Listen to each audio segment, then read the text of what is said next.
नमस्ते दोस्तों, welcome back to mastery अड्डा। इस वीडियो में हम समझेंगे क्लियरिंग और सेटलमेंट प्रोसेस, पे इन और पे आउट, मार्केट के इम्पोर्टेंट एंटिटीज जैसे SEBI, exchange, broker, sub broker, साथ ही कॉन्ट्रैक्ट नोट, ISIN और कुछ इम्पोर्टेंट ट्रेडिंग डिसिप्लिन स्टेप्स।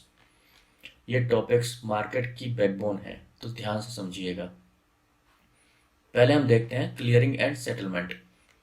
जब भी आप स्टॉक मार्केट में कोई ट्रेड एग्जीक्यूट करते हो, सिर्फ बाय और सेल करना ही काफ़ी नहीं होता, उस ट्रेड का सेटलमेंट होना भी ज़रूरी होता है। इसी प्रोसेस को हम कहते हैं क्लियरिंग एंड सेटलमेंट। इंडिया के सिक्योरिटीज मार्केट में काफ़ी इम्प्रूवमेंट्स हुए हैं, जैसे एडवांस टेक्नोलॉजी का यूज़, क्लियरिंग कॉरपोरेशंस जो काउंटर पार्टी रिस्क हैंडल करती हैं, डीमटीरियलाइजेशन और electronic transfer, shorter settlement cycle. India में अब T+2 rolling settlement system follow होता है। इसमें T का मतलब होता है ट्रेड डे और T+2 का मतलब है ट्रेड के 2 वर्किंग डेज के बाद सेटलमेंट। हर ट्रेडिंग डे को अलग सेटलमेंट साइकिल माना जाता है और उस दिन के सारे ट्रेड्स नेट ऑब्लिगेशंस के बेसिस पर सेटल होते हैं। अब समझते हैं कुछ इंपॉर्टेंट टर्मिनोलॉजीज जैसे पे इन और पे आउट। पे इन डे। पे इन डे वो दिन होता है जब ब्रोकर्स या ट्रेडिंग मेंबर्स क्लियरिंग कॉरपोरेशन को फंड या सिक्योरिटीज ट्रांसफर करते हैं। पे आउट डे। पे आउट डे वो दिन होता है जब क्लियरिंग कॉरपोरेशंस ब्रोकर्स को फंड या शेयर्स ट्रांसफर करती हैं जो उनके रिसीवेबल ऑब्लिगेशंस होते हैं। सिंपल वर्ड्स में पे इन मतलब देना और पे आउट मतलब लेना। अब देखते हैं मार्केट के डिफरेंट प्लेयर्स का रोल। पहला है सेबी।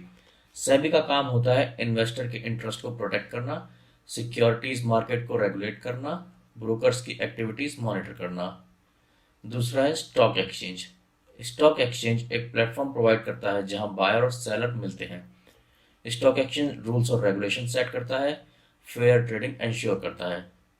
तीसरा है स्टॉक ब्रोकर। ब्रोकर एक इंटरमीडियरी होता है जो क्लाइंट के बिहाफ पर बाय और सेल करता है, एक्सचेंज का मेंबर होता है, सेबी से रजिस्टर्ड होता है, मैक्सिमम 2.5% ब्रोकरेज चार्ज कर सकता है। चौथा है sub broker. Sub broker broker और क्लाइंट के बीच का लिंक होता है, इन्वेस्टर्स को असिस्ट करता है और मैक्सिमम 1.5% ब्रोकरेज चार्ज कर सकता है। हर ट्रेड के बाद ब्रोकर आपको एक डॉक्यूमेंट देता है जिसे कहते हैं contract note. Contract note trade का लीगल कंफर्मेशन होता है। इसमें बाय और सेल डिटेल्स होती हैं। चार्जेस और टैक्सेस भी मेंशन होते हैं कॉन्ट्रैक्ट नोट में, और ब्रोकर को 24 घंटे के अंदर कॉन्ट्रैक्ट नोट इशू करना होता है। ISIN।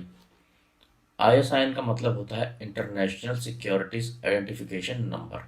ये हर सिक्योरिटी का यूनिक आइडेंटिफिकेशन नंबर होता है, बिल्कुल आधार नंबर की तरह, बट फॉर शेयर्स। अब आते हैं कुछ इंपॉर्टेंट प्रैक्टिकल टिप्स जो हर इन्वेस्टर को फॉलो करनी चाहिए।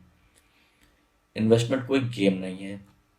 हमेशा अपने रिस्क एपेटाइट समझो कि आप कितना रिस्क हैंडल कर सकते हो। इंट्राडे ट्रेडिंग में स्टॉप लॉस कंपलसरी रखो, हाई लेवरेज से बच के रहो, रियल ट्रेडिंग से पहले पेपर ट्रेडिंग करो, प्रॉफिट बुकिंग के टाइम ग्रीड कंट्रोल करो।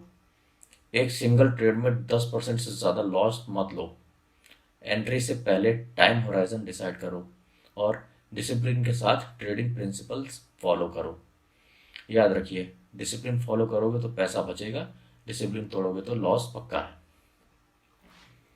तो दोस्तों, आज हमने समझा क्लियरिंग और सेटलमेंट प्रोसेस, पे इन और पे आउट, सेबी, एक्सचेंज, ब्रोकर और सब ब्रोकर का रोल, कॉन्ट्रैक्ट नोट और ISIN, और ट्रेडिंग डिसिप्लिन के गोल्डन रूल्स। अगर आप मार्केट में लॉन्ग टर्म सर्वाइव करना चाहते हो तो ये कॉन्सेप्ट्स क्लियर होना बहुत ज़रूरी है।